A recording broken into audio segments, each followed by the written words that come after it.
Hi, എല്ലാവർക്കും സൈറ ലെർണിംഗ്സിലേക്ക് സ്വാഗതം. നമ്മൾ 9ാമത്തെ ടെസ്റ്റ് പേപ്പർ ഇട്ടിട്ടുണ്ടായിരുന്നു. അതിലെ ചോദ്യങ്ങളൊക്കെ നമ്മൾ റേഷ്യോ റിലേറ്റഡ് ആയിട്ടുള്ള ക്വസ്റ്റ്യൻസ് ആയിരുന്നു ഇട്ടിരുന്നത്. അതൊക്കെ അടിപൊളിയായിട്ട് എല്ലാവരും ചെയ്തിട്ടുണ്ടാവും എന്നറിയാം. എന്നാലും നമുക്കത് എങ്ങനെ കുറച്ചുകൂടി എളുപ്പത്തിൽ നമുക്ക് ആൻസേഴ്സ് കണ്ടുപിടിക്കാം നമുക്ക് ഇതിലൂടെ ഡിസ്കസ് ചെയ്യാൻ പോകുന്നത്. സോ റെഡി ആണല്ലോ?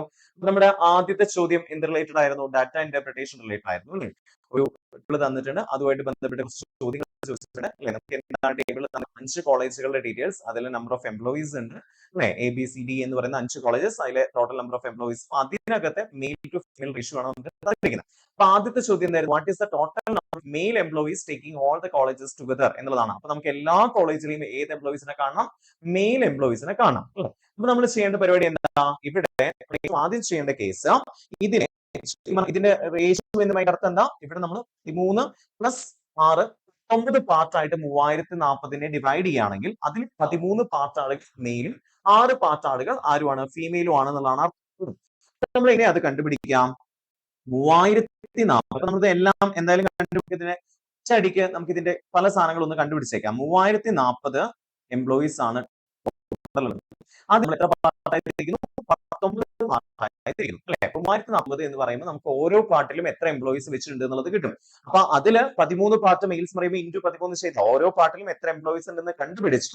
അതിന് 13 ഗുണിച്ച് നമുക്ക് മെയിലിന്റെ എണ്ണം കിട്ടും, 6 ഗുണിച്ച് നമുക്ക് ഫീമെയിലിന്റെ എണ്ണം കിട്ടും. ഇവിടെ നമുക്ക് മെയിലിന്റെ എണ്ണമാണ് വേണ്ടത്. അപ്പൊ നമുക്ക് ആദ്യം 3040/19 എത്രയാണെന്ന് നോക്കാം. 3040/19 എന്ന് പറയുമ്പോൾ 9 എത്ര ഒരു 19 ബാക്കി എത്ര ശിഷ്ടം വരും? 11 ശിഷ്ടം വരും. 114 എന്ന് വരും. 114 നമ്മുടെ ഇതിൽ എത്ര ശരിക്കും? 54, ബാക്കി 5 ഒരാ 11 അല്ലെ? അപ്പൊ 160 ആയിരിക്കും ഇവിടെ ഓരോ പാർട്ടും എന്ന് പറഞ്ഞു കഴിഞ്ഞാൽ. ആ 160 13 പാർട്ട് മെയിൽസ് ആണെന്ന് പറയുമ്പോൾ നമുക്കറിയാം 160 × 13 ഗുണിച്ച് നമുക്ക് എന്ത് കിട്ടും?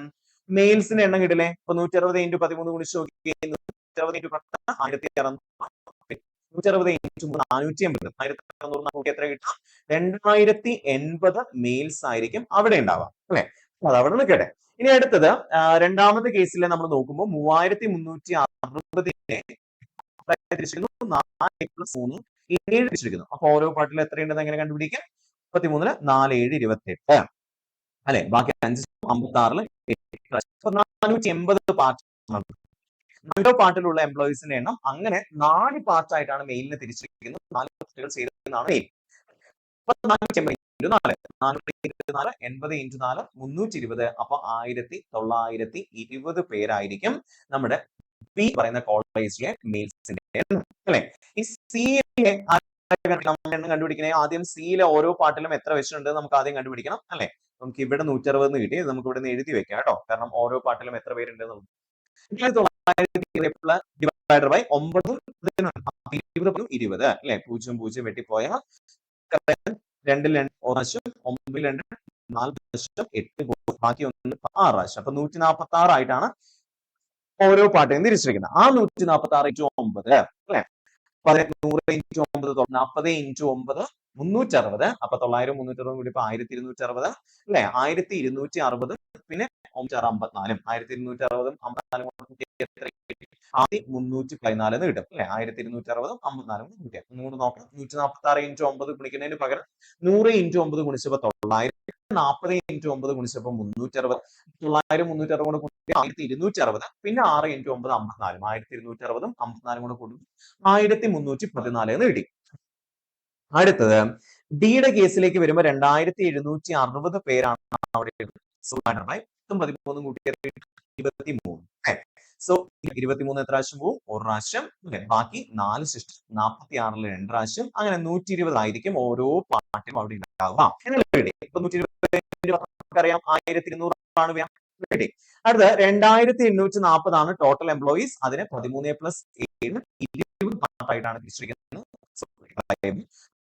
284 1 4 ഉണ്ട് അല്ലെ? 142 പ്രാവശ്യമാണ് പോവാം. 142 × 13 ഗുണിക്കണം അല്ലെ? 142 × 13 ഗുണിക്കുമ്പോൾ എന്താ നമ്മൾ എങ്ങനെ ഗുണിക്കാം? 100 × 13 1300 അല്ലെ? പിന്നെ 40 × 13 എന്ന് പറയുമ്പോൾ നമുക്ക് എത്ര കിട്ടാം? 4 × 13 13 × 4 82 ആണ്. സോ 520 അല്ലെ? പിന്നെ 13 26 കിട്ടും. ഇതെല്ലാം കൂടെ കൂട്ടുമ്പോൾ എത്ര കിട്ടാം? 6 6 2 2 4 5 8 1846 ഇനി ഇതെല്ലാം കൂടെ കൂട്ടിയാൽ നമുക്ക് ആരുടെ എണ്ണം കിട്ടും? ടോട്ടൽ എംപ്ലോയീസിന്റെ എണ്ണം കിട്ടില്ലേ? ടോട്ടൽ മെയിൽ എംപ്ലോയീസിന്റെ എണ്ണം കിട്ടില്ലേ? ഇവിടെ 6 4 ബാക്കി 5 5 5 1 6 6 2 8 16 അല്ലെ? അപ്പൊ ലാസ്റ്റ് ഇങ്ങനെ 6 0 വരുന്ന ഒറ്റ ഓപ്ഷനിലുള്ളൂ. അപ്പൊ നമുക്ക് ധൈര്യമായിട്ട് എഴുതാം.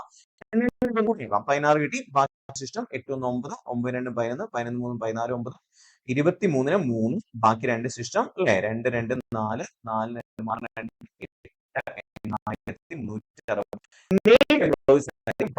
പക്ഷേ ഈ ഒരു ക്വസ്റ്റിലെ സമയം എടുത്തല്ലോ എന്ന് വിചാരിച്ച് നമ്മൾ ബുദ്ധിമുട്ടുണ്ട്. കാരണം അടുത്ത ചോദ്യം മുതൽ ഇത് ഭയങ്കര സിമ്പിൾ ആയിരിക്കും. കാരണം നമ്മൾ എന്ത് കണ്ടുപിടിച്ചു? ഓരോ പാർട്ടിയും എത്ര ഉണ്ട് നമ്മൾ ഓൾറെഡി കണ്ടുപിടിച്ചു. പിന്നെ ഇതിലേക്ക് മെയിൽ എംപ്ലോയീസിന്റെ എണ്ണം നമ്മൾ ഓൾറെഡി കണ്ടുപിടിച്ച് വെച്ചിട്ടുണ്ട്. സോ കുറച്ചുകൂടി സിമ്പിൾ ആയിരിക്കും അടുത്ത ക്വസ്റ്റ്യൻ മുതൽ എന്നുള്ളത് മനസ്സിലാക്കാം. ഓൾറെഡി ഇതൊക്കെ കണ്ടുപിടിച്ച് വെച്ചിട്ടുണ്ട്. എന്താ what is average number of female employees taking all the colleges together എന്ന് പറയുമ്പോൾ പിന്നെ ഫീമെയിൽ എംപ്ലോയീസിന്റെ എണ്ണമാണ് കാണുന്നത്. അപ്പൊ നമുക്ക് ഓൾറെഡി നമുക്ക് ഇതിൽ ഓരോ പാർട്ടിലും എത്ര പേരുണ്ടെന്നുള്ളത് നമുക്ക് കിട്ടിയിട്ടുണ്ട് അല്ലെ? 160 480 146 അല്ലേ കിട്ടിയിട്ടുണ്ടല്ലോ. നമ്മൾ ജസ്റ്റ് ഒന്ന് ഇവിടെ എഴുതി വരുന്നു 480 അല്ലെ? പിന്നെ എത്രയായിരുന്നു? 146 120 146 120 പിന്നെ എത്രയായിരുന്നു? 142 അല്ലെ? സോ ഇങ്ങനെ നമ്മൾ എഴുതി വെച്ചു. ഇനി നമ്മൾ ചെയ്യേണ്ട പരിപാടി ഫീമെയിൽ എംപ്ലോയീസിന്റെ എണ്ണം കിട്ടണമെങ്കിൽ ഒരു പാർട്ടിൽ 160 എംപ്ലോയീസ് ആണ് അങ്ങനെ ആ പാർട്ട് അവിടെ ഉണ്ട്. അപ്പൊ 16 × 6 96 ഒരു 0 960 480 × 3 എന്ന് പറയുമ്പോൾ 400 × 3 1080 × 3 240 1440 അല്ലെ? പിന്നെ 146 × 11 എന്ന് പറയുമ്പോൾ 1460 146 കൂടെ കൂട്ടണം അല്ലെ? 1460 6 ബാക്കി 2 4 2 6 1606 അല്ലെ? 1606 കിട്ടി. 120 × 13 വിളിക്കുമ്പോൾ 12 × 13 130 2 × 13 26 156 അപ്പൊ 1560 ആയിരിക്കും. 142 × 7 142 × 7 എന്ന് പറയുമ്പോൾ 100 × 7 227 280 980 2 × 7 14 994 അല്ലെ? സോ ഇതെല്ലാം കൂടെ കൂട്ടാം. അപ്പൊ നമുക്ക് എത്ര കിട്ടാം? അല്ലെങ്കിൽ നമ്മൾ ടോട്ടൽ എംപ്ലോയീസിന്റെ എണ്ണം കൂട്ടി എന്ത് കുറച്ചാൽ മതി?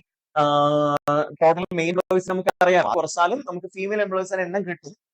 ഓക്കെ, എണ്ണം കിട്ടും. പക്ഷെ ഇവിടെ നമ്മൾ ഇതെല്ലാം കൂടെ കൂട്ടുമ്പോൾ എത്ര കിട്ടാം? 0 അല്ലെ? 6 4 10 ബാക്കി 1 9 6 4 20 6 ബാക്കി 2 ശിഷ്ടം 9 2 11 5 16 6 22 4 26 9 എത്ര കിട്ടാം? 3 ശിഷ്ടം അല്ലെ? 6560 ആണ് ടോട്ടൽ എംപ്ലോയീസ് അല്ലെ? സോ നമുക്ക് എന്താ കണ്ടുപിടിക്കേണ്ട? ആവറേജ് അല്ലേ കണ്ടുപിടിക്കേണ്ട? ടോട്ടൽ ഫീമെയിൽ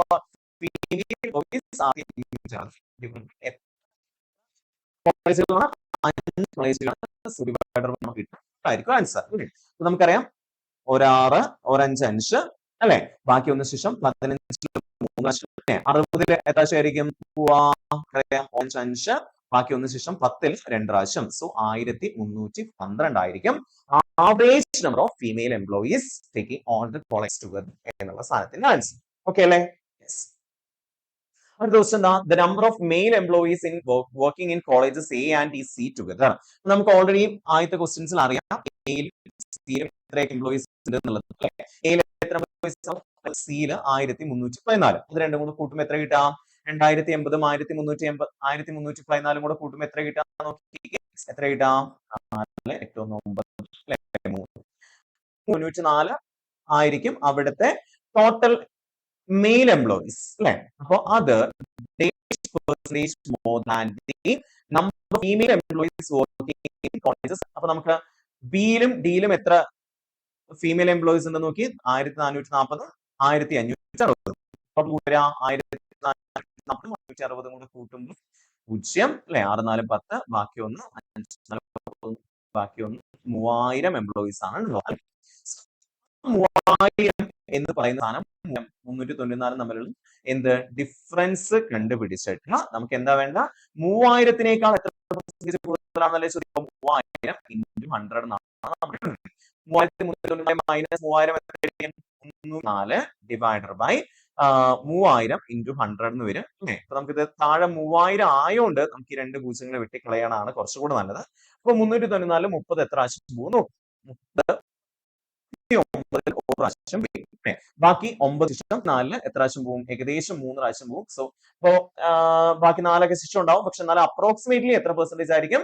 ഇറ്റ് ഈസ് 13% ആയിരിക്കും. 13% ആയിരിക്കും അവിടെ എയിലെയും സിയിലെയും മെയിൽ എംപ്ലോയീസിന്റെ എണ്ണം ആരേക്കാൾ കൂടുതൽ? ബിയിലെ ഫീമെയിൽ എംപ്ലോയീസിനേക്കാൾ കൂടുതൽ. ആണല്ലോ. What is the ratio of female employees working in colleges? College D to that of in college E എന്നുള്ളതാണ് പറഞ്ഞിരിക്കുന്നത് അല്ലെ. കോളേജ് ഡിയില് എത്ര ഫീമെയിൽ എംപ്ലോയീസ് ആണ് നമ്മൾ ഓൾറെഡി കണ്ടുപിടിച്ചല്ലോ. എത്രയാണ് കോളേജ് ഡിയിലെ ഫീമെയിൽ എംപ്ലോയീസ്? 1560 അല്ലെ. സോ ആ 1560 പിന്നെ ഇയിലെ ഫീമെയിൽ എംപ്ലോയീസ് എത്രയാണ്? ഇയിലെ എത്രയായിരുന്നു? യെസ് 994 ആണ്. 994 തമ്മിലുള്ള എന്ത് റേഷ്യോ എത്രയാണ് എന്നുള്ളതാണ് ചോദിക്കുക. നമുക്ക് കോമൺ ആയിട്ട് നമ്മുടെ 2 പോകും അല്ലെ. അപ്പൊ 17 പ്രാവശ്യം 7 പ്രാവശ്യം 7 14 ബാക്കി 16 അല്ലെ. എത്ര പ്രാവശ്യം പോവും? 8 പ്രാവശ്യം പിന്നെ 0 അതേപോലെ എഴുതാം. 994 എത്രയാണ്? 24 29 എത്ര പ്രാവശ്യമാണ് പോവാ? 9 2 18 ബാക്കി 7 പ്രാവശ്യം. അപ്പൊ 780 to 497 ആയിരിക്കും. അടുത്ത ക്വസ്റ്റ്യൻ എന്താ? The number of employees working in college C is approximately dash percentage more than that in college D എന്നുള്ള പറയുന്നത് അല്ലെ. കോളേജ് സിയിൽ വർക്ക് ചെയ്യുന്ന എംപ്ലോയീസ് എണ്ണം കോളേജ് ഡിയിൽ വർക്ക് ചെയ്യുന്ന എംപ്ലോയീസിന്റെ എണ്ണത്താൽ എത്ര കൂടുതലാണ് എന്നുള്ളതാണ് ചോദ്യം. സോ എന്താ ചെയ്യേണ്ടത്? 2920 മൈനസ് 2760 പിന്നെ കോളേജ് ഡിയുടെ കേസിലാണ് നമ്മൾ ചെയ്യുന്നത്. ഡിവൈഡഡ് ബൈ 2760 ഇൻറ്റു 100 ആണ് ചെയ്യേണ്ടത് അല്ലെ. കൂടുതൽ 2760 കുറച്ചാൽ എത്ര വരിക? ഇവിടെ 0 അല്ലെ. 6 6 12 ബാക്കി 1 അവിടെ ഡിഫറൻസ് വരും. 760 ഇൻറ്റു 100 ആണ് ചെയ്യേണ്ടി വരിക അല്ലെ. അപ്പൊ നമുക്ക് ഏകദേശം 2760 അപ്രോക്സിമേറ്റ്ലി അല്ലേ വേണ്ടത്? എത്ര പെർസെന്റേജ് ആയിരിക്കും? 276. അപ്പൊ അതിനേക്കാൾ ചെറുത് നമുക്ക് ഉറപ്പാണ്. 276 പകുതി എത്രയാ? 200 അതായത് 5% എന്ന് പറയുമ്പോൾ എത്രയായിരിക്കും വരിക? 10% 276 ആണെങ്കിൽ 5% എന്ന് പറയുമ്പോൾ അതിന്റെ പകുതി ആയിരിക്കും അല്ലെ. എത്രയും വരിക? 138 ആയിരിക്കും വരിക. അതിനേക്കാൾ കുറച്ച് കൂടുതലാണ് അല്ലെ. 5നേക്കാൾ കൂടുതലാണ് നമുക്ക് ഉറപ്പാണ്. പക്ഷെ അപ്പൊ 4 അല്ല 10 അല്ല നമുക്ക് ഉറപ്പായി. ഇനി 8 ആണോ 6 ആണോ എന്നുള്ളതാണ്. 276 ഇൻറ്റു 1% 27.6 ആയിരിക്കും. ഇൻറ്റു 8 ചെയ്യുമ്പോൾ നമുക്ക് ഏകദേശം 7.6 ഇൻറ്റു 8 എന്ന് പറയുമ്പോൾ 25 ഇൻറ്റു 8 എന്ന് പറയുമ്പോൾ തന്നെ 20 ഇൻറ്റു 8 എന്ന് പറയുമ്പോൾ 160. അപ്പൊ എന്തായാലും 8% ആവാൻ വഴിയില്ല. കാരണം 27.6 ഇൻറ്റു 8 കുടിക്കുമ്പോൾ ഒരു വലിയ വാല്യൂ ആണ് കിട്ടുന്നത്. സോ അപ്രോക്സിമേറ്റ്ലി എത്ര പെർസെന്റേജ് ആയിരിക്കും? 6% ആയിരിക്കും അവിടുത്തെ ആൻസർ ആയിട്ട് വരാം. ക്ലിയർ അല്ലേ? അത്തരം ചോദ്യങ്ങളായിരുന്നു നമ്മുടെ ഡാറ്റ ഇന്റർപ്രിട്ടേഷൻ ക്വസ്റ്റ്യൻസിൽ ഉണ്ടായിരുന്നത് അല്ലെ. ഇനി ഈ ചോദ്യം എന്താണ്? If P is 3:4, Q is to R is 5:3, then P is to Q is to R. നമ്മൾ ഓൾറെഡി പഠിച്ചതാണിത് അല്ലെ. എങ്ങനെയാണ് P is to Q is to R കാണേണ്ടത്? PQR എന്നിങ്ങനെ എഴുതാം. Pന്റെ താഴെ 3 എന്ന് എഴുതാം അല്ലെ. Qന്റെ താഴെ 4 എന്ന് എഴുതാം. 3:4 Q is to R Qന്റെ താഴെ 5 എന്ന് എത്ര എഴുതാം? എന്നിട്ട് എങ്ങനെ ഗുണിക്കണം നമ്മൾ പഠിച്ച ഗാസ് ഷേപ്പിൽ അല്ലെ. അപ്പൊ 3 × 5 എത്ര കിട്ടാ? 15 എന്ന് Pന് താഴെ എഴുതി. 20 എന്നിവിടെ എഴുതി.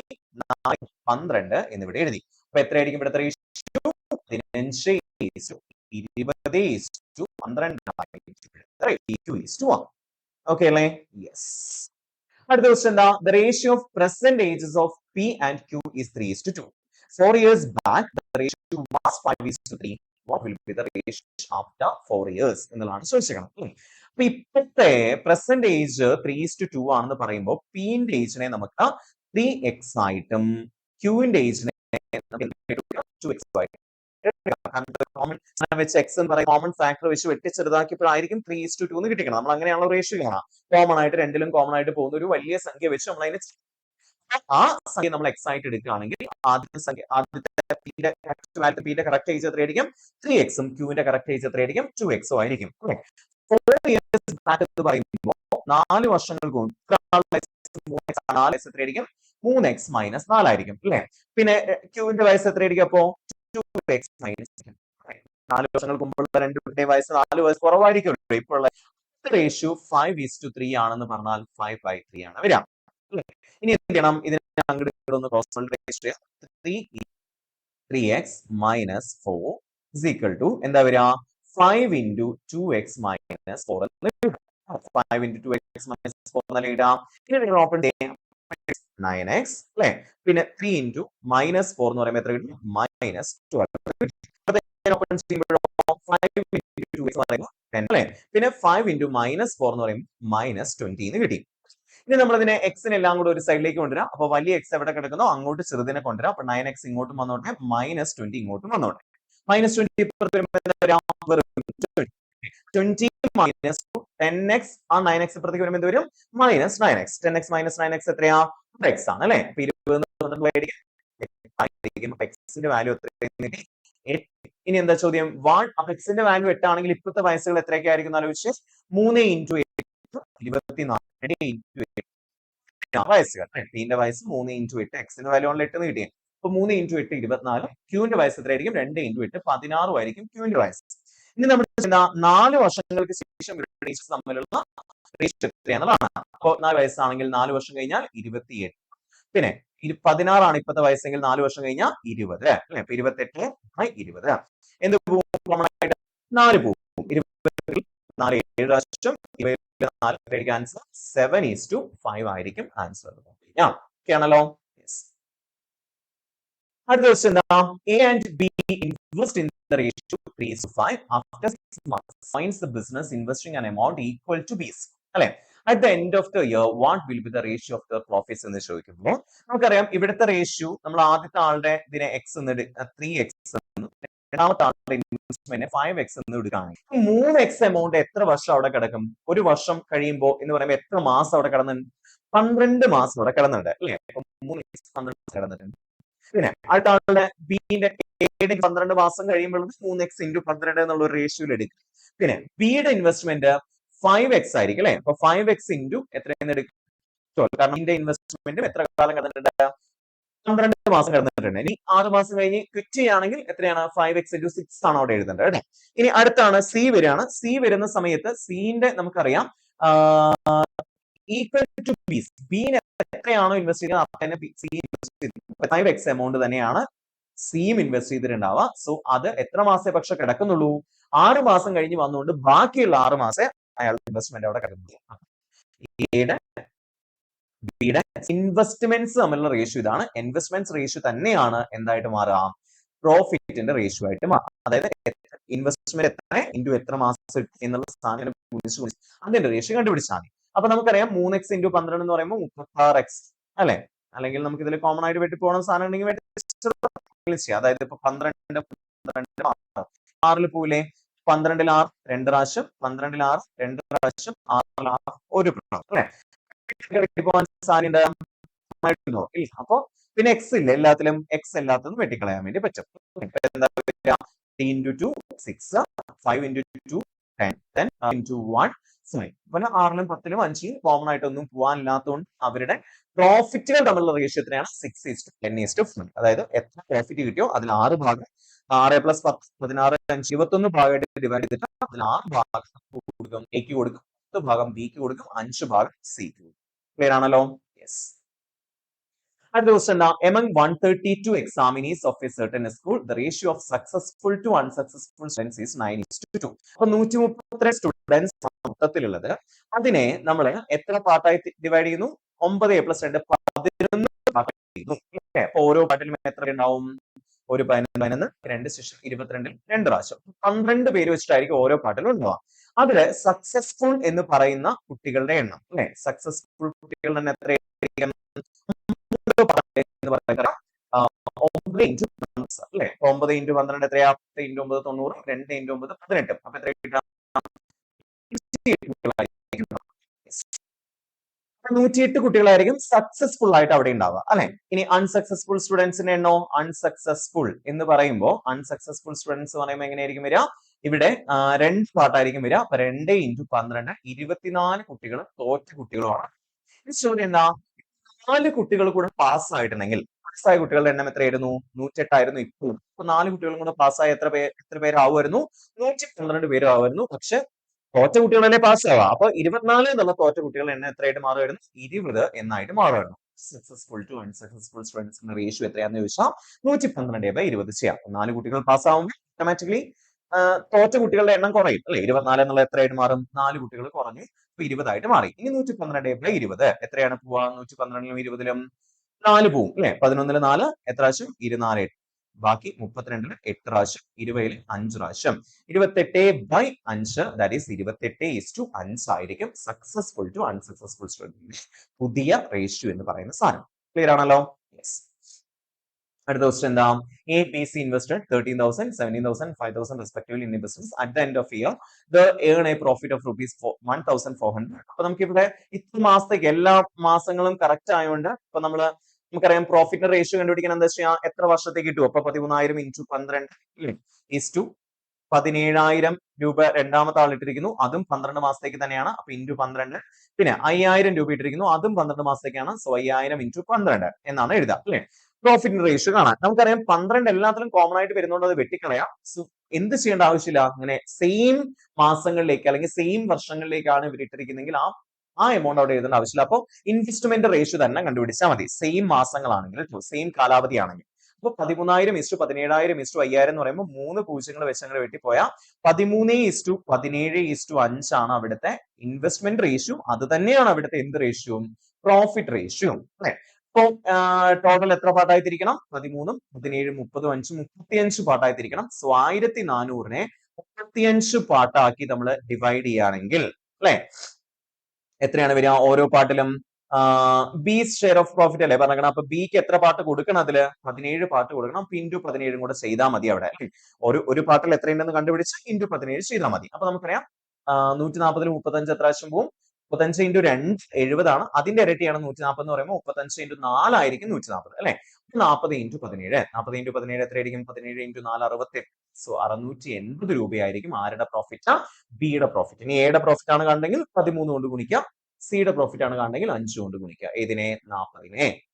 ക്ലിയർ ആണല്ലോ? അപ്പൊ അത്രയും ചോദ്യങ്ങളായിരുന്നു ഉണ്ടായിരുന്നത് അല്ലെ? അപ്പൊ ഈ ചോദ്യങ്ങളൊക്കെ അടിപൊളിയായിട്ട് തന്നെ നിങ്ങൾ ഓൾറെഡി ആൻസർ ചെയ്തിട്ടുണ്ടാവും എന്ന് എനിക്കറിയാം.